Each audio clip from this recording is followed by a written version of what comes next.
Halo, Assalamualaikum warahmatullahi wabarakatuh. Perkenalkan, nama saya Siti Nurrahma dengan NIM 2010115220007 dari kelas A1. Di sini saya akan memperkenalkan kalian dengan salah satu lahan basah alami, yaitu sungai. Sungai adalah aliran air yang memanjang dari hulu ke hilir. Sungai yang ada di belakang saya ini merupakan Sungai Barito yang memiliki panjang sekitar 1090 km dan hulunya itu terletak di Kalimantan Tengah dan hilirnya di Kalimantan Selatan. Untuk menuju ke Sungai Barito yang ada di Marabahan, kita harus menempuh waktu selama 60 menit dari kota Banjarmasin. Jarak absolutnya yaitu 46 km dari kota Banjarmasin.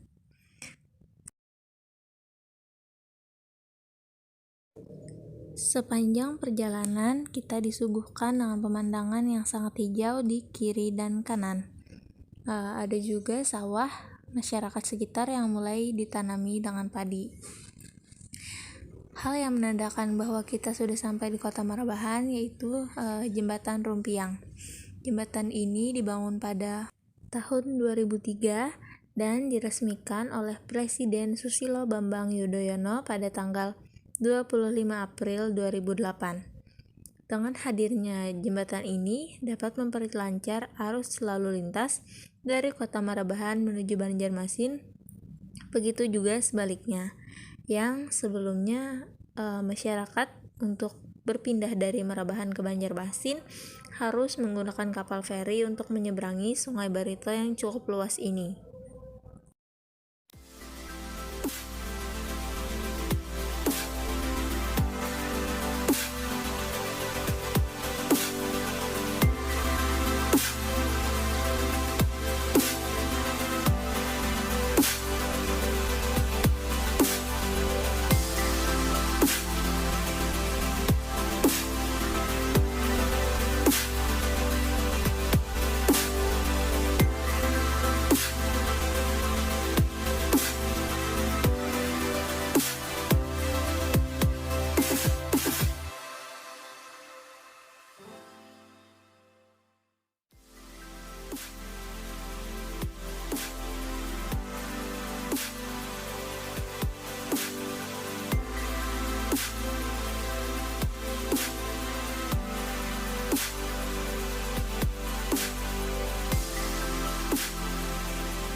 Sungai Barito merupakan sungai permanen karena sungai ini tidak pernah kering sepanjang tahun dan debit airnya cukup tinggi. Flora dan fauna yang ada di Sungai Barito itu yang dapat dilihat ada ilung dan untuk di pinggirannya terdapat vegetasi berupa galam. Beginilah penampakan asli dari Sungai Barito yang ada di Marabahan. Itu di tengah-tengah merupakan persimpangan antara Sungai Negara dan Sungai Barito yang membuat pusaran.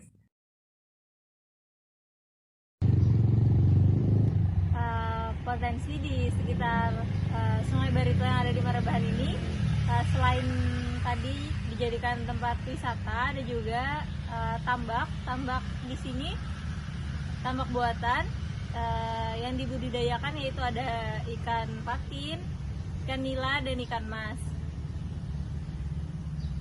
Itulah yang menjadi salah satu mata pencaharian warga sekitar yang bermukim di pinggiran Sungai Barito yang ada di Marabahan.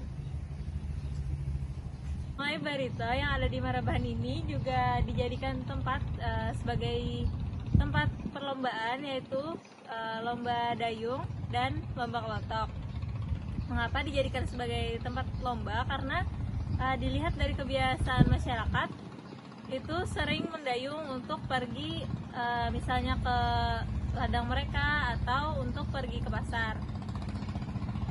Lomba kelotok juga dilombakan karena merupakan salah satu olahraga, apalagi lomba dayung.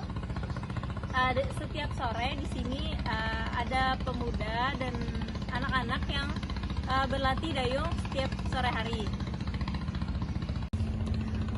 Untuk lomba kelotok sendiri, kelotok itu menggunakan mesin.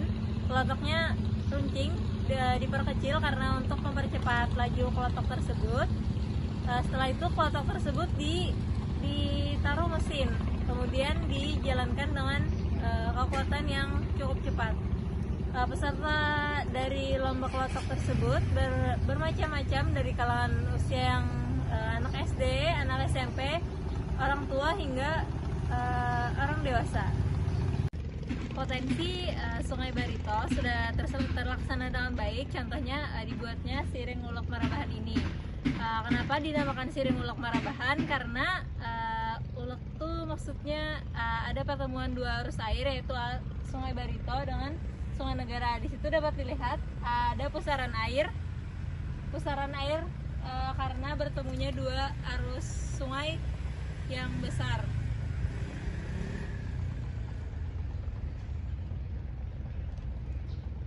Siring Ulek Marabahan ini juga dijadikan sebagai tempat wisata yang ramah keluarga karena di sini tempatnya asri dan nyaman.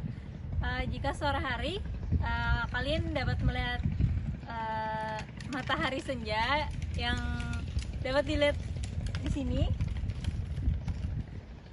Duduk di sini kemudian melihat matahari di sebelah sana, dan kalian juga bisa menikmati wisata kuliner yang ada di sekitar sini.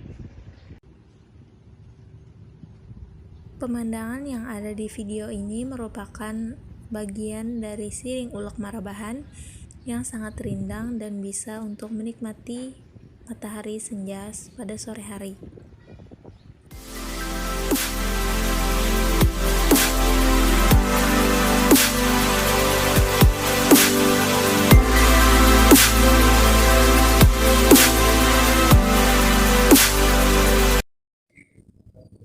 Dapat dilihat pada video terdapat warung tenda yang berjualan di pinggir Sungai Barito. Warung yang ada di pinggir sungai tersebut menjual gorengan dan es kelapa. Sangat cocok untuk diminum saat sore hari sambil menikmati senja. Namun, saya rasa warung-warung ini mengurangi unsur estetika sebuah kawasan wisata. Seharusnya pemerintah lebih bisa lagi untuk menata warung yang ada di Siring Ulek ini agar terlihat rapi dan tertib.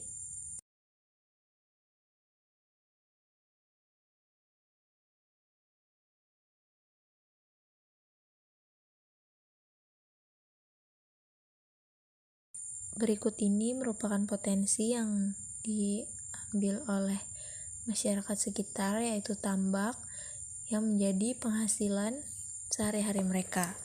Di sini ada tambak ikan nila yang dimiliki oleh teman saya. Tambaknya cukup besar. Yang merah ini juga jenis ikan nila, namun berbeda dari yang seperti biasa, yaitu yang warnanya sedikit lebih hitam.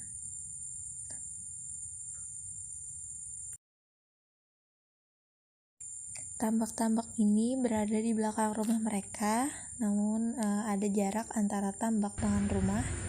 Bisa dilihat dari seberang Siring Ulek Marabahan terdapat rumah-rumah warga yang berada di pinggir sungai. Nah, dari semua rumah tersebut rata-rata mereka memiliki tambak ikan untuk dipelihara dan diperjualbelikan.